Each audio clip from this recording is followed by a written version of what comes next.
What did you say? Bloody German.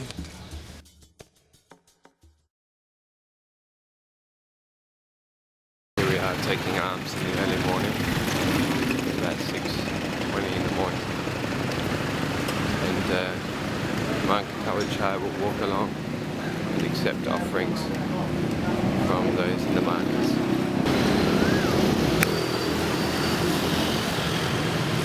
So here he is accepting the alms food, what's called the alms food, it's offerings. The monks rely on this for their daily feed. Now he gives them a blessing.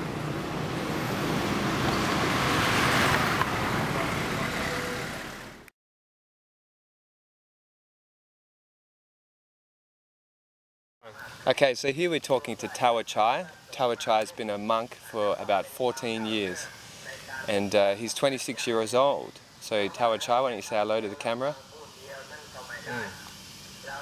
Okay.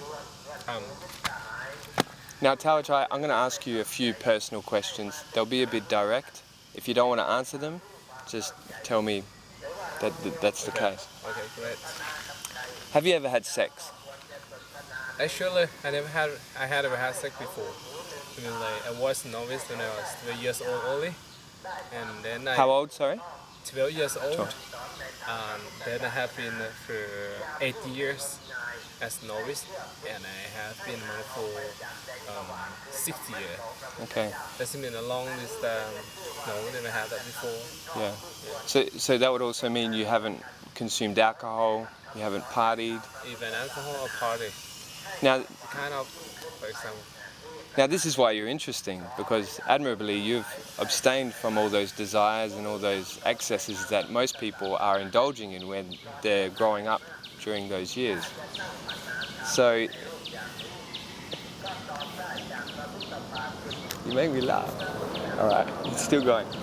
Okay, so Okay, so for those people that don't know anything about Buddhism, okay. can you tell us a bit about what it stands for, what it means to be a Buddhist? So as the Buddhism in Theravada Buddhism or Buddhism in Thailand, so we're not really open. I mean, like, we're not really spread the people, go out to find the people to learn Buddhism, but as the traditional. So Buddhism in my opinion is like, it's not a religion or it's not religion or philosophy, but it's like the way of life. So we learn the truth. We learn how to understand the truth. We learn how to be with the truth. I mean, yeah, that's it. Like, that's Buddhism because this word Buddhism mean awakening or enlightenment. Right? First, we learn how to understand first. For example, body. Learn the body. Learn the loving kindness, or learn how to be with the other living creature. That's the most important thing. As Buddhism, you can see a lot of history about Buddhism. We were not against the other religions. We run away every time. That's the and then I admire as Buddhist. As long as I am a monk, Buddhism is my life. Buddhism is my goal. I still believe that.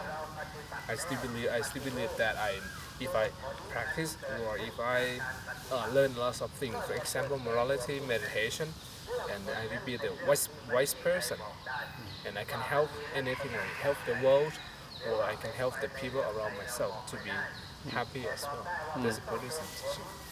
And in order to be a Buddhist monk, you live a very disciplined life, no? So your daily routine is very disciplined. Can you tell us a bit about your daily routine from morning till night? So our schedule, our routine and every day is the same. So example, that we wake up in the early. How early? 4 o'clock or 3 o'clock. Each temple has different time to wake up in the morning. Yeah, so we chant, we meditate in the morning because morning is good to learn anything. Your head or your brain or your mind is still open. Then it's one routine and most important thing besides the chanting or meditation is collecting alms. collecting alms. We do that every day. What is collecting alms? Can you explain? We get the food. We couldn't cook. We cannot cook on own. We need to get the alms or the food from people in the morning. Every morning we do that. So like offerings from the Yes, faithful. Yeah. yes. First of all, what made you want to become a monk? It's not my choice first. It's my parents' choice. So I became a monk because it's my parents required. Okay, I can study. I can study. I can live with the other. I can learn anything different from the worldly life. That mean that I enjoy it. Yeah. But then I can choose later. I can choose later if I don't like it. If I don't like this way, I can disrobe and go back to family and it's okay. Okay. So what was it like growing up and studying to be a monk? What does the studying involve, like to learn to be a monk? That's the most important thing. We have to learn the discipline.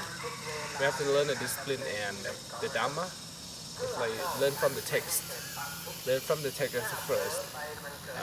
Learn how, and then we also learn like the required subject, like like mathematics or English or anything else like that. But the most important thing is learn discipline and learn Dhamma and meditation. How does the modern Buddhist picture the world? How is a modern Buddhist to you? How does the modern Buddhist picture the world, or how does it fit into the world? You mean how do we live with the modern? In the modern world, yeah. Okay. As a discipline, we live not too hard.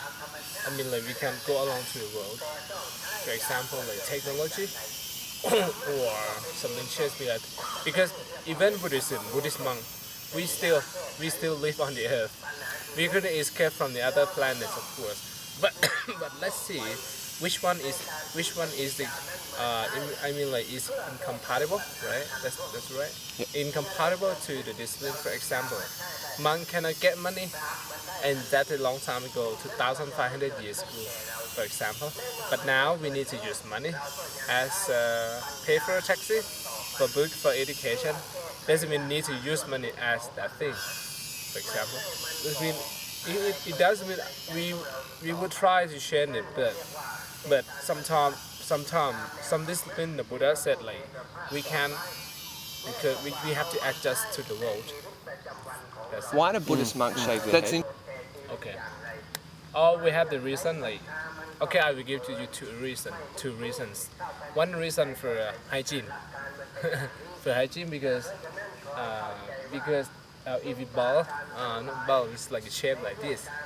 We don't worry about smell or whatever. But the deeper reason, I mean, like, if you learn Buddhism and you understand why we have to shave the hair, because hair is a cause of desire. Hair is a cause of desire. Hair is to make you worry, for example. The cause of desire because okay, a man hairstyle is attractive to the girl, right? It's attractive to the girl. But then when the Buddha said like renounce anything, when we renounce from family, we cut off family, and then we come to the monkhood, the monk's world.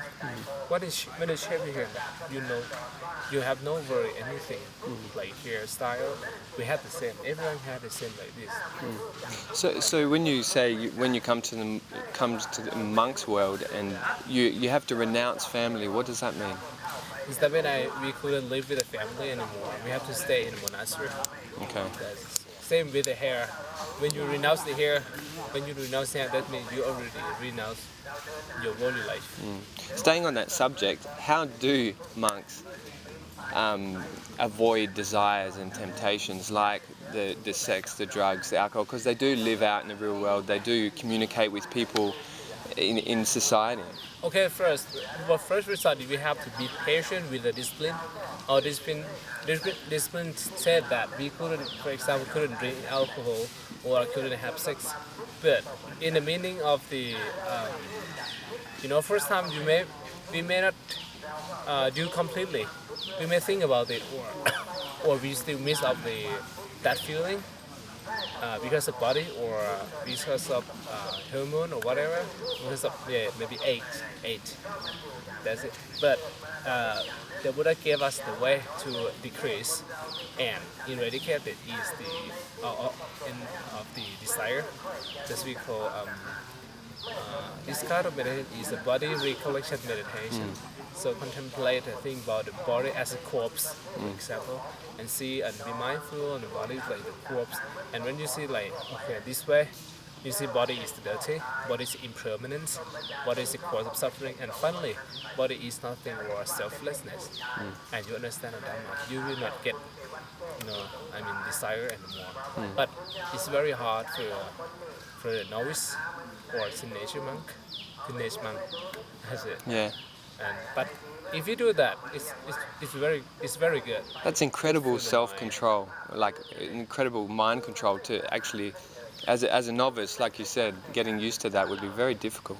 Yeah. But it's good, but it's worked for me as well. Now, from what I've learnt here at the meditation center in Wat Among, one of the most important things for a monk is to remain in control of their emotions. Have you ever had a circumstance where you've lost control? Let me think about it. Where somebody's pushed you too far? Let me think about it. Not really for me. Not really. But I haven't seen many monks. I mean, for the newcomer, as a new monk, they couldn't control themselves sometimes. When they get angry, they can curse something, for example. That's it. But we still get angry, but we just know that we get angry and we try to stop to be angry. Okay, now as a Buddhist monk, what are your thoughts on other religions, like Christianity, Islam? So what's my thought is, it is okay if every religion has the goal that to make the people happy without for example, do not killing, do not colonize any place for their for their own religion. If that religion support to learn the nature, how to be with the nature, to refrain from killing or do something like what I said. And that I think about it. Christianity, Muslim, Hinduism is great. We believe in different things. But one thing that we believe that how to create up the world or give the people happiness, for example. That's the most important thing. Guys in Thailand, with the tourists, you're like rock stars. Everybody's taking pictures of you. Do you ever get tired of people taking pictures of you? Yeah, sometimes yes, and the same question as well. But I think that is maybe it's the new thing for them. Even sometimes I'm tired or bored. Yeah. But I'm okay with that. Well, I have a suspicion that I know that in Buddhism it's important to not indulge in vanity and aesthetics and things like this. But I have a sneaking suspicion that Buddha perhaps approached fashion designers when he designed this robe, because it's very eye-catching, it's very attractive to the eye, and it makes a monk look graceful in every situation. I think it's a good idea. I think it's his good idea to give us this robe. I mean, even this color or this shape, because when the world grow up, it's like a modern thing, but we still keep going into the traditional clothes, and they feel like, oh, that's quite simple. Like, what is simple? Like, because we have the same color. We have the same thing as 2,500 years ago. It is.